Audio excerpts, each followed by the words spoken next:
working with this plague? You know, the plague.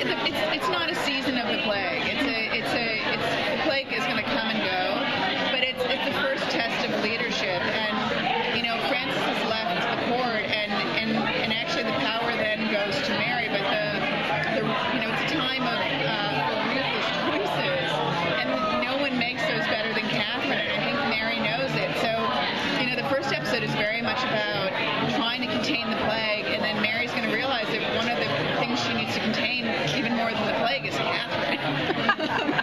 And so there's always a push-pull between the two of them. They have a great kind of understanding of each other. Catherine, raised her when she was younger too. So what was really between them in the first season was Catherine's conviction that Mary would cost her son his life, and Catherine is no longer entirely convinced of that. So now it's just kind of a personality conflict between the two of them, and I think it's going to take some adjusting for Catherine to not be the queen anymore. And there's a scene in the first episode where you see Mary kind of sit on the throne, and the queen's throne, and Catherine just takes the king's throne, and it kind of says everything, really. That's incredible. And Mary's okay with it. I mean, she's a smart woman. She takes help where she can find it, and Catherine is helpful. Yeah, so are we going to see Catherine kind of take her under her wing and kind of Mary become more Catherine? I think, Mary's not looking to climb underneath anyone's wing. I think you'll still see a push-pull dynamic between the two of them. They're gonna butt heads. Mary's gonna want to be more tolerant of the rise of Protestantism. Catherine is gonna feel that that's not a wise choice. They're always really concerned about Francis. It's really a haunted season for Francis. He carries a lot of guilt and shame into it, and so there are plenty of things for them to be conflicted about. And I mean, one of the things I love about Catherine is, for example, she's this great villainess, but it turns out she loves babies. And even though she kind of considers Lola just a vessel, she likes that grandchild. So you kind of never know what you're going to get from Catherine, and sometimes Mary's going to run afoul of them, sometimes she's not. So with the plague, I know you just said it's not a season about the plague, but the plague kind of sets the stage for the season. It upends what we know about this region.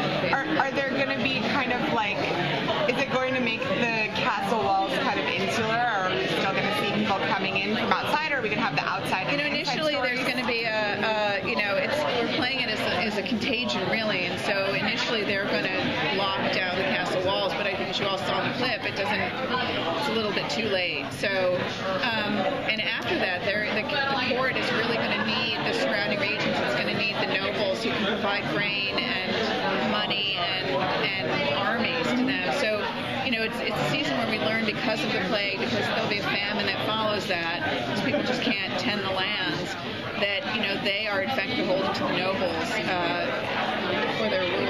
So, what can you tease about maybe some other characters coming in from the outside? There are a couple characters coming in. There are other offspring of Catherine's who we'll get to, I think, during the season. Francis said, he had sisters, he had younger brothers. You've heard them referenced, I think, sometimes in the teleplays, but we haven't met them yet.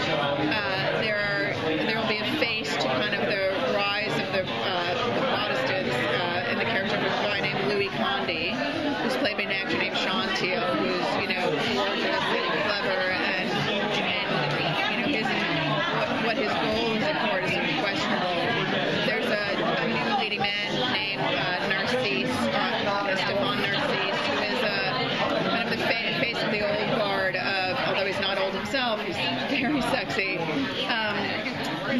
He's tied to the sort of corrupt sector of the Catholic Church, basically the kind of death grip the Vatican has over the region. So they'll both be at court, and they're characters that will get involved with Mary, her ladies, Catherine, and in many different ways. That's awesome. So will there be a new rival for Greer's heart? Because Lee Flip might be showing interest in Lord Castlereagh's daughter. Well, you'll see what happens. I love Greer and Lane. I actually love Greer and Castlereagh as well. that dynamic, sort of a quadrangle, really, is that everybody's really well-intentioned, and then I think that you could argue that both Castleroy and Leith are really good choices for Greer. But, the stakes get very high in that story very fast. What about Lord Julian, the fake Lord Julian? Is Remy coming back? I'm not sure. I don't know. I'm toying with the notion of it, but I don't know yet. We love that character. I loved him too, and I love that actor. Lovely. It's great. It's great. Sorry. You teased that there'll be a little more sex this season. Well, there was a lot of sex last season. There was. How are you going to top it? The window scene? I mean, we are looking to top it a little bit, but I thought the best sex scenes came out of the stories. They came out of, the king going mad. They came out of the reality of the time, which was the consummation scene.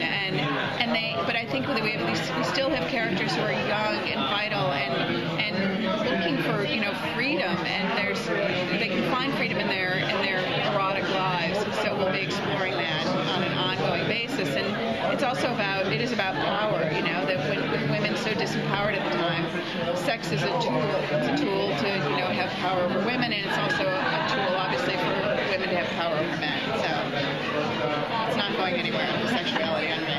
Awesome. Thank you.